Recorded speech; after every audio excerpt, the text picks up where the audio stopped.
In today's video, I'm going to put an end to your chipping woes. If you're someone who's struggling with the contact, that downward crisp strike that we're looking for of ball then turf, this exercise is definitely for you.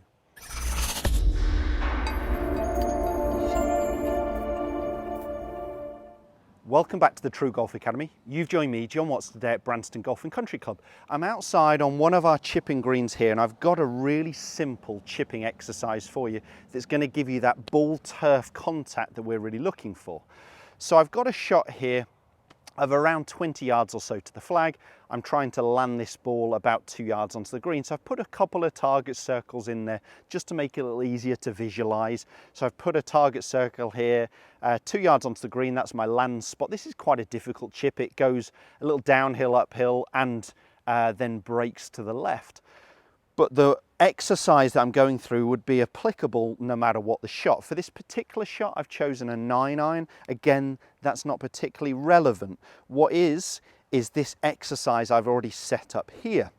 So I've got a tour stick, a cane in the ground, and I've set it behind the golf ball, and I've set it at an angle. So I've got this at an angle of, I guess, around 15 degrees. Now I could increase that angle and have it a little bit steeper if I want to hit down on it more. But the idea is going to be that the club works up the line and down the line. So it's actually traveling on a slightly downward blow into the ball. Does that mean you're de-lofting it when you are chipping? Definitely. For me, pitching is where I want elevated shots and not try and de-loft it.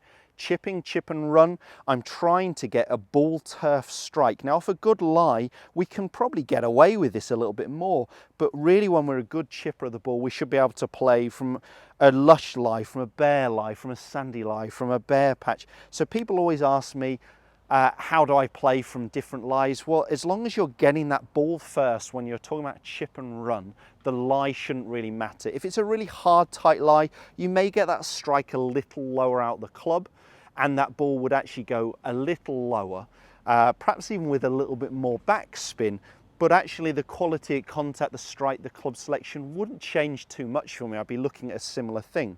So golfers who struggle with their chipping are tending to be people who are wanting to hit more up on the golf ball.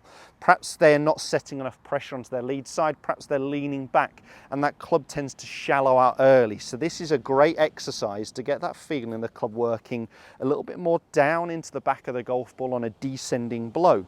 So you're simply going to move the golf ball to pretty close to the edge of the cane here. And I'm trying to get that feeling in the club working up the line. It will work on a bit of an arc, but you can see it comes back to that point to be able to strike the ball and down that line, not leaning backwards and striking that cane. So this is a great exercise. Let me see if I can go ahead and put it all together.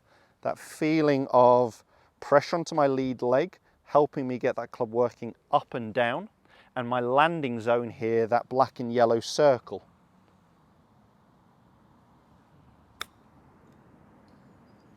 That was maybe, a foot short, and it's finished. It's rolled up there to pretty much on the edge of my 3-foot circle. So from 20 yards, I've hit it to 3 foot, left myself a very makeable putt. I didn't strike the tour stick. What would go wrong if we did it badly? If we allowed that angle to be lost or leant back, we'd just simply strike that tour stick. So get it pretty close. This can work with any golf club. By all means, you could, as the club gets shorter, increase that angle if you want to feel like you're hitting a little bit more down on it. For me, I'm trying to play it all very similar, whether I'm using a sand wedge or a 7-iron or a 9-iron. For me, all that's changing is the loft on the club, but I definitely want that descending blow into the back of the golf ball. So one more of those, up and down the line.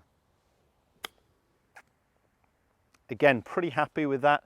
It may hang on, or it's just rolled outside of the circle there. It landed, I guess, a foot long, and it's finished about a foot past my circle there as well. But very happy with the contact on both of those, getting that descending blow into the back of the golf ball. Very simple tip to just to use a tour stick. I know it's going to improve your chipping if you give it a go. Let me know how you get on. Do post some comments below and make sure you hit the thumbs up to this video, and subscribe to my channel please as well, guys, to never miss a video again. Shows your support for me, the TruGolf Academy. Hopefully enjoy the content I'm putting out there.